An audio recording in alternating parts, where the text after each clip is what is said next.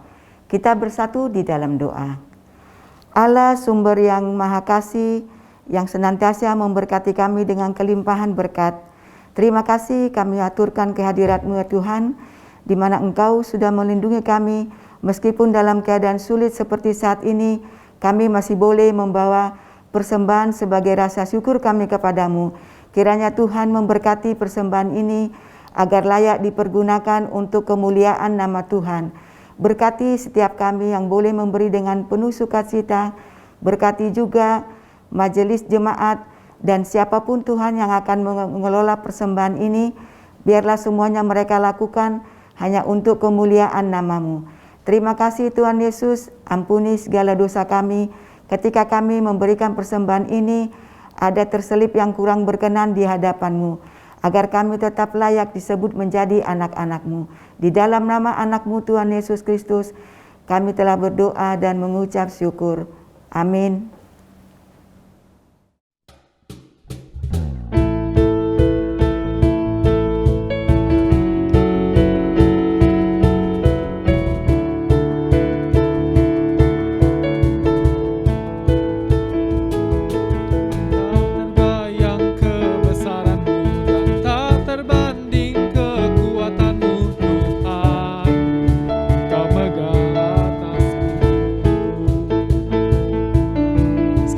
Jiwa dan pengharapan telah ku serahkan untuk rencana-Mu Tuhan.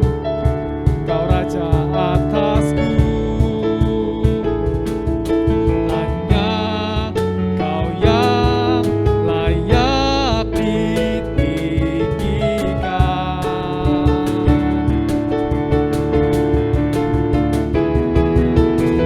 Ajaib Kau Tuhan, agung dan perkasa.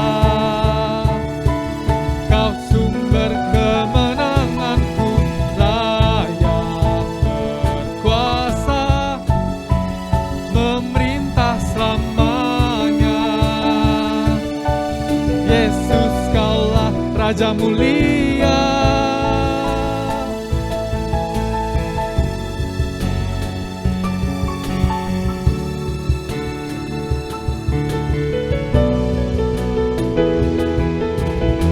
Terbayang kebesaran-Mu dan tak terbanding kekuatan-Mu Tuhan. Kau megah bagiku. Segenap jiwa dan pengharapan telah ku serahkan untuk rencana-Mu Tuhan.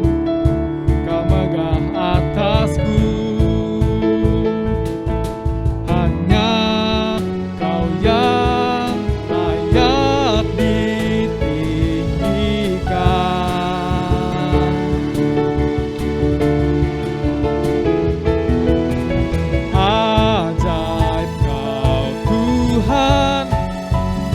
agung dan perkasa. Kau sumber kemenanganku, layak berkuasa, memerintah selamanya. Yesus, Kaulah Raja mulia. Ajaib Kau Tuhan, agung dan perkasa. Kau sumber kemenanganku, layak berkuasa, memerintah selamanya. Yesus, Kaulah Raja mulia.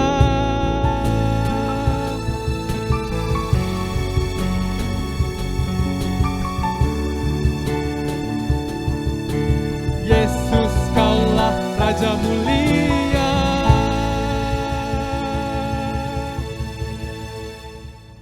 Jemaat yang terkasih, hayatilah hidup rumah tanggamu di dalam kasih dan anugerah Tuhan. Kenakanlah kasih, kesetiaan, dan hiduplah takut akan Tuhan. Arahkanlah hati saudara pada Tuhan dan terimalah berkat-Nya. Allah yang maha murah memenuhi saudara dengan anugerah-Nya, dan memberkati keluarga saudara dengan damai sejahtera, sukacita dari hari ini sampai selama-lamanya. Amin.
Ibadah kita telah usai, sampai bertemu minggu depan dan selamat menjalani aktivitas keseharian kita.